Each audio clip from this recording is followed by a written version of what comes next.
dad's lark? Yeah, yeah, that's it. Yes, thank you. Supposedly they're Michael Jackson's real parents. One of the great mysteries of show business. No way. I think just the fact that you can sense a little bit of internet smoke from a cursory internet search shows that there might be some credence to that kind of rumor, that conspiracy, as it were.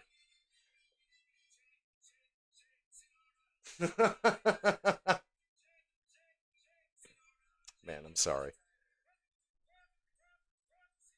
Yeah, interesting. I mean, that's such a rare condition, and for somebody who made himself into a cultural and pop icon, like it must have fucked with him so much. Yeah. I'm a big Michael Jackson fan. I'm a big Michael Jackson fan. Which ones? Nice. Is it dangerous?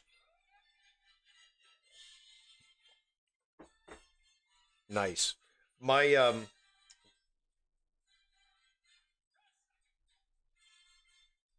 Ooh, Invisible. Yeah, I'm not very well versed in that one.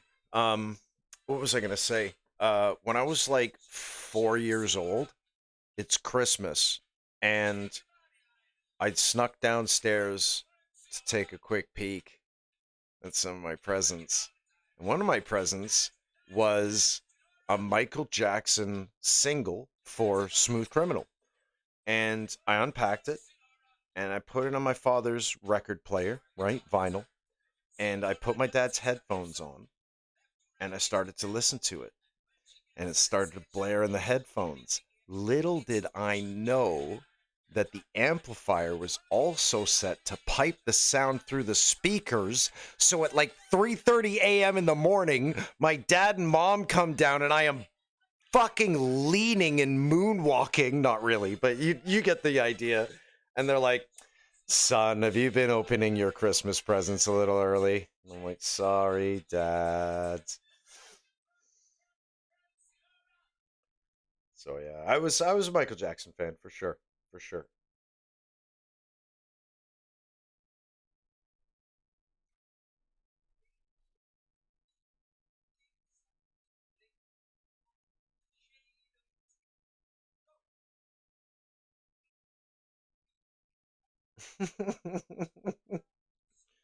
I don't know. Not surprised though, because like the generations that have come after me have grown up with this tech, these iPads and things like that, and they're just savants at operating them, almost to a fault too. Like Gen Alpha and I guess maybe Gen Z are they're always kind of embroiled in these learning controversies because their parents allowed them to watch too much media on devices and things like that. My last girlfriend, um her and I were babysitting for one of her friends one night, and I just remember their son was so attached to an iPad that when it ran out of battery, he got basically separation anxiety, crying tantrums. It was unbelievable. I told everybody I knew about this thing. I was just so flabbergasted by it all.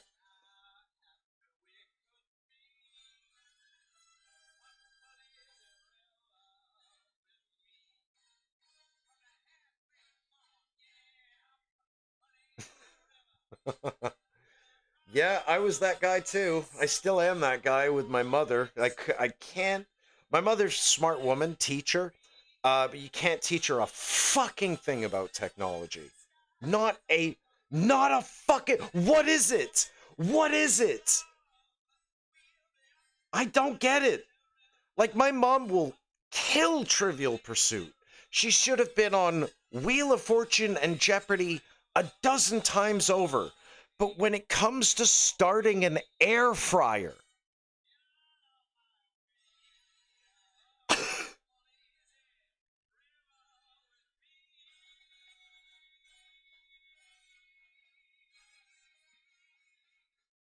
Oh my god.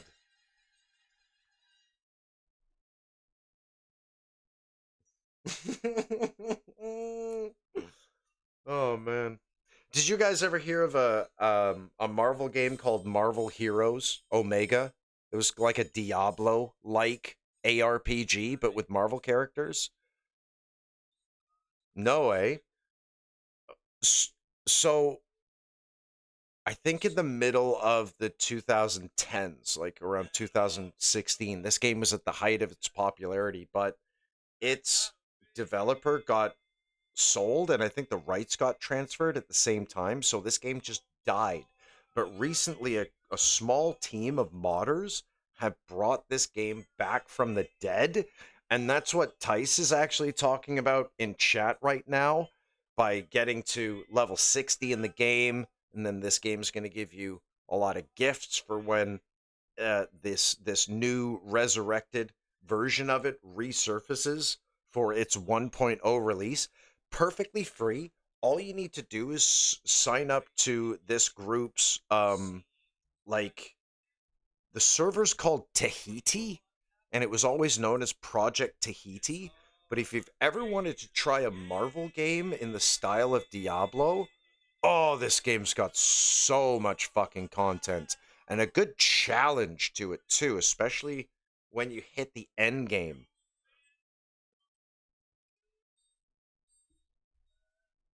Oh, you are a monster, my friend.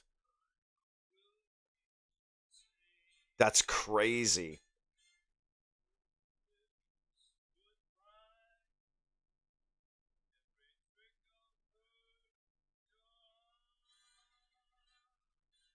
Jesus.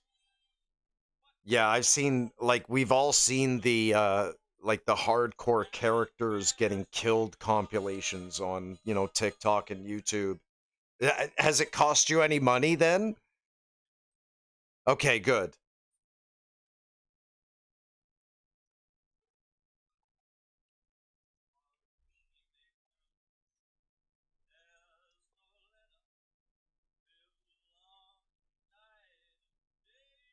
Fuck.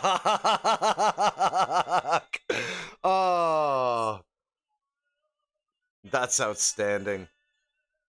Because I've seen it's cost some people money because they break something in the nearby vicinity of their computer. But like, oh my god, I can only imagine. It's like, oh, I've done so well, and then one little lapse of judgment, and it's all over. Hmm. Same here, bro.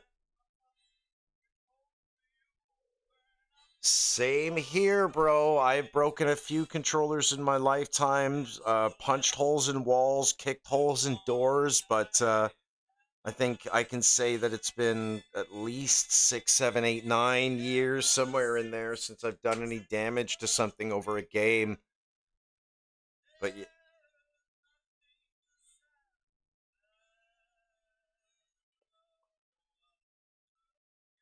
oh wow,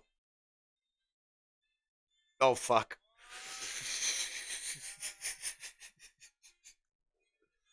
Yeah, I mean, like I've got a Corsair keyboard. I don't know. I didn't know there were better places to buy gaming keyboards at the time, so I spent a good 120 or $170 on a Corsair gaming keyboard, and like I have an 80 or $90 Razer mouse here too, and I couldn't afford to break any of this shit anymore.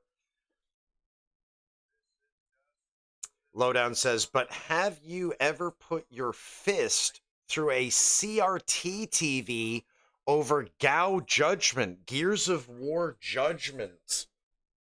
No, the original GAO. No way. Oh, they were way ahead of their time when they first came out. The Xbox, it was the marquee launch game for the Xbox 360. And I can still remember the first trailer for it, one of the greatest gaming trailers in history. Mad World was on the soundtrack by, what's his name? Gary something. Mad World, right? That one. the graphics, the lighting, the cinematography, the detail, the textures. What you got to understand was it was the birth of HD gaming, and there will probably never be a greater graphical jump than there was going from the PS2 to the PS3, the Xbox to the Xbox 360. It was unreal. Oh, well, there you go.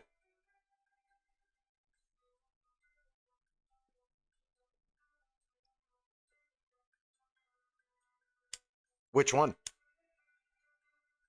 Mm-hmm. We were talking about that yesterday.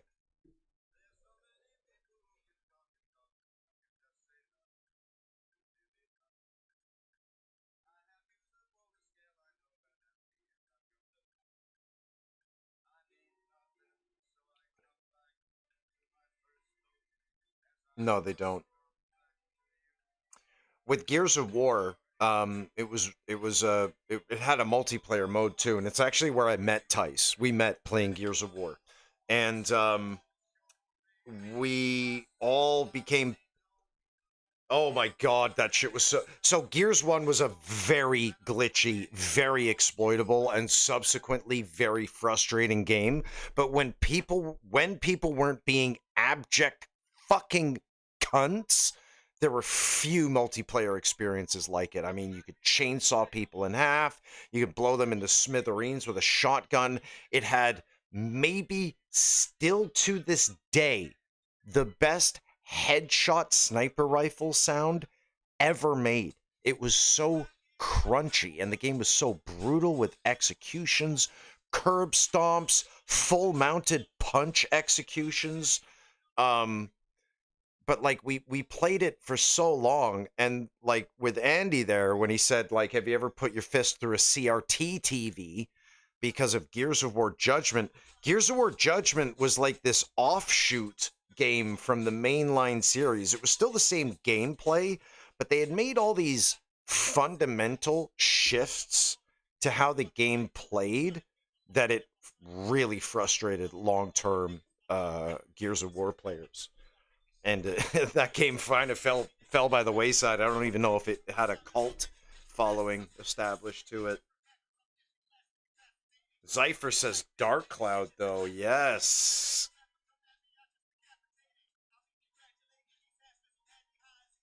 That game is nice. I haven't had shrimp in a while. Dark Cloud was way ahead of its time, game design. That might have been the most inventive era. I think the PS2 is the best console ever made.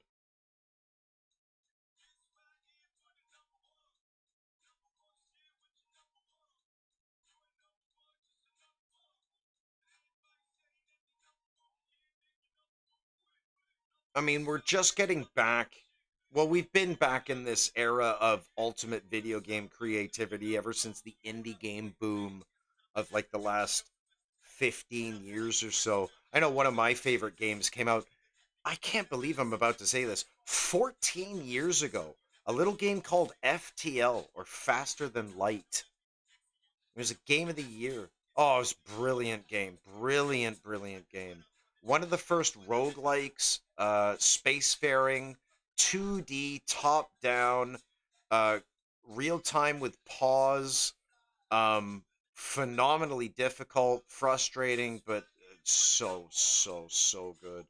And it's just like now games are embracing gaming creativity again, and I love it.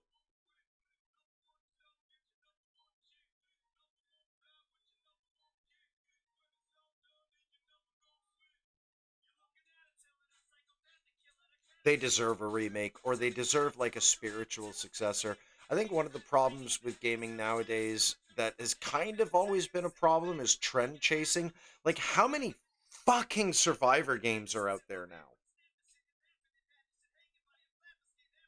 Yeah, yeah. Or even like the wave based ones like Vampire Survivors, which probably started the whole craze of these survivors games.